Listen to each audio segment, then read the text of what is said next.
Hola, Dios les bendiga a todos. En esta oportunidad me gustaría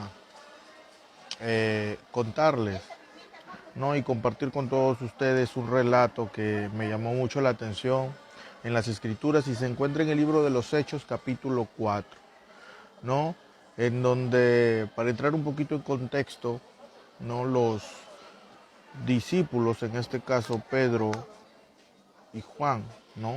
Los dos apóstoles fueron liberados de la prisión y vinieron a los suyos, a los demás hermanos, a los demás cristianos, ¿no? Y contaron lo que había sucedido en aquel entonces. Y dice la Escritura que ellos comenzaron a orar todos juntos por esta situación en la que Dios había obrado, en la que Dios se había manifestado de una manera poderosa. En Hechos, capítulo 4, versículo 23, dice: y puestos en libertad, vinieron a los suyos y contaron todo lo que los principales sacerdotes y los ancianos les habían dicho.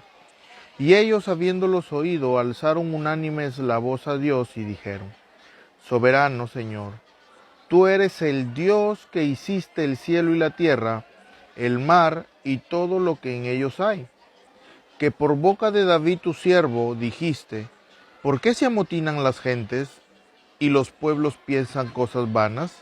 Se reunieron los reyes de la tierra y los príncipes se juntaron en uno contra el Señor y contra su Cristo, porque verdaderamente se unieron en esta ciudad contra tu santo Hijo Jesús, a quien ungiste, Herodes y Poncio Pilato, con los gentiles y el pueblo de Israel, para hacer cuanto tu mano y tu consejo habían antes determinado que sucediera.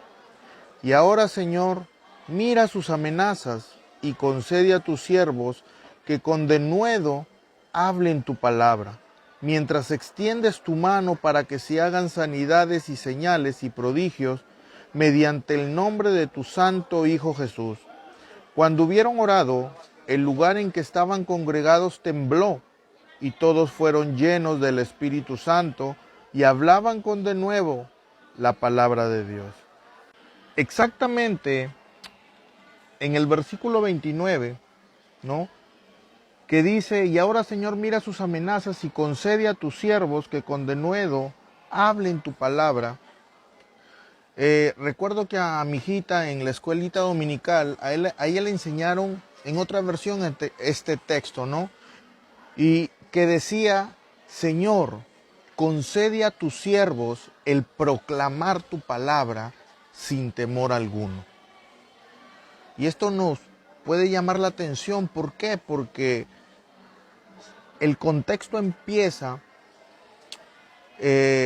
cuando el apóstol Pedro y el apóstol Juan van al templo, ¿no? Y entran por este lugar o por este portón que se conocía o era llamada la Hermosa, en donde ellos ahí vieron a un hombre que era cojo y llevaba muchísimos años en esa situación,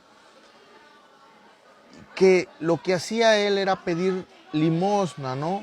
Pedía dinero para poder subsistir, pero cuando tuvo este encuentro con el apóstol Pedro y con el apóstol Juan, Pedro le dijo: yo no tengo oro ni plata, pero lo que tengo te doy. En el nombre de Jesucristo de Nazaret, levántate. Y así fue. Aquel hombre se levantó y comenzó dice la palabra, que comenzó a dar brincos, saltos, dando gloria a Dios. Y todas las personas que estaban ahí, atónitas, sorprendidas, porque habían conocido a aquel hombre y la situación por la que él estaba viviendo. Y cómo Dios había hecho un milagro para este hombre. Así que lo que pasó fue que cuando Pedro comenzó a predicarles a las demás personas, dicen que los religiosos, los fariseos, vinieron y lo que hicieron fue tomarlos y encarcelarlos. Los llevaron a prisión. Y así los tuvieron hasta el otro día, y ahí comenzó, después que los sacaron, los llevaron al concilio donde estaban todos estos gobernantes religiosos y le decían, pero ustedes, ¿con qué autoridad hacen esto? ¿Por qué hablan de Jesús? Y es ahí cuando comienza una conversación y dice la palabra de que estos hombres se quedaban atónitos y sorprendidos por el léxico, por la forma de expresarse de Pedro, que ellos sabían que no era un hombre letrado, que no era un hombre estudioso, sino que era un hombre vulgar, que era un pescador, pero que en ese momento les estaba hablando de una forma en que lo único que ellos podían hacer era rechinar los dientes de la cólera, del rencor, porque no había excusa, no había fundamento que pueda contradecir lo que estos dos hombres les estaban diciendo. Y lo que llegaron, o a la conclusión que llegaron, fue decirles, no hablen más de ese tal Jesús. Los amenazaron y les dijeron, no hablen más de ese tal Jesús. Y es ahí donde la respuesta del apóstol Pedro fue contundente. Y dice la palabra en Hechos capítulo 4, versículo 18, y llamándolos, les intimaron que en ninguna manera hablasen ni enseñasen en el nombre de Jesús. Mas Pedro y Juan respondieron diciéndoles, juzgad si es justo delante de Dios obedecer a vosotros antes que a Dios, porque no podemos dejar de decir lo que hemos visto y oído. Entonces ellos les amenazaron y les soltaron, no hallando ningún modo de castigarles por causa del pueblo, porque todos glorificaban a Dios por lo que se habían hecho, ya que el hombre en quien se había hecho este milagro de sanidad tenía más de 40 años. Y con esto podemos ver que no había nada que pueda intimidarlos, no había amenaza, no había nada que pudiera hacer que estos hombres que habían conocido a Jesús, que habían convivido con Él, que habían tenido una experiencia con Cristo, no solamente en su vida, sino en su muerte en la cruz del Calvario, pero también en su resurrección. Y cuando Jesús fue llevado al cielo, no podían dejar de hablar lo que habían visto, oído. Y eso pasa en nuestras vidas. Nosotros tampoco podemos dejar de hablar en lo que hemos oído, en las experiencias que hemos tenido. Porque hoy en día ninguno ha visto a Jesús. Pero conocemos ahora de Él, hemos oído de Él y hemos creído en Él. Y lo que me llama la atención fue que cuando ellos salen y se reúnen y comienzan a orar, ellos no piden otras cosas, sino que lo que piden es Señor. Si bien es cierto, tú estás viendo las amenazas, todo lo que nos están diciendo. La gente no quiere que hablemos de ti, la gente no quiere que testifiquemos de ti, que les contemos, que les demos a conocer que tú eres real, que tú existes, que tú eres Dios. Pero lo que te pedimos es que nos ayudes para poder seguir predicando, para poder seguir anunciando tu palabra. Que nos des denuedo, que nos des facilidad para poder hablar acerca de ti. Y eso lo podemos ver en las Escrituras.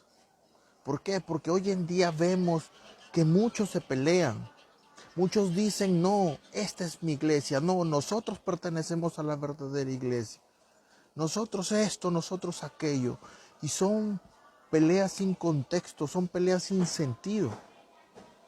Porque cuando yo voy a la Escritura, y tú también lo puedes hacer, y leemos esto en Hechos capítulo 1, nos narra cómo es que suceden las cosas, qué es lo que Jesús nos prometió y qué Él dijo que iba a suceder después que acontezca esto. En Hechos capítulo 1, versículo 4 dice, y estando juntos les mandó que no se fueran de Jerusalén, sino que esperasen la promesa del Padre, la cual les dijo: oísteis de mí. Porque Juan ciertamente bautizó con agua, mas vosotros seréis bautizados con el Espíritu Santo dentro de no muchos días. Ahora, en el versículo 8, nuestro Señor Jesucristo les dice: pero recibiréis poder cuando haya venido sobre vosotros el Espíritu Santo, y me seréis testigos en Jerusalén, en toda Judea, en Samaria y hasta lo último de la tierra. ¿Qué podemos ver aquí? Jesús les dijo: y ustedes, cuando reciban la promesa, que es el Espíritu Santo, que de hecho en el capítulo 2 nos narra cómo es que pasó este acontecimiento. Dice: cuando ustedes reciban esa promesa, recibirán poder. Pero ¿para qué recibiremos poder? Para ser testigos de Jesucristo, para anunciar, para contar acerca de Él, para dar a conocer las buenas nuevas de salvación.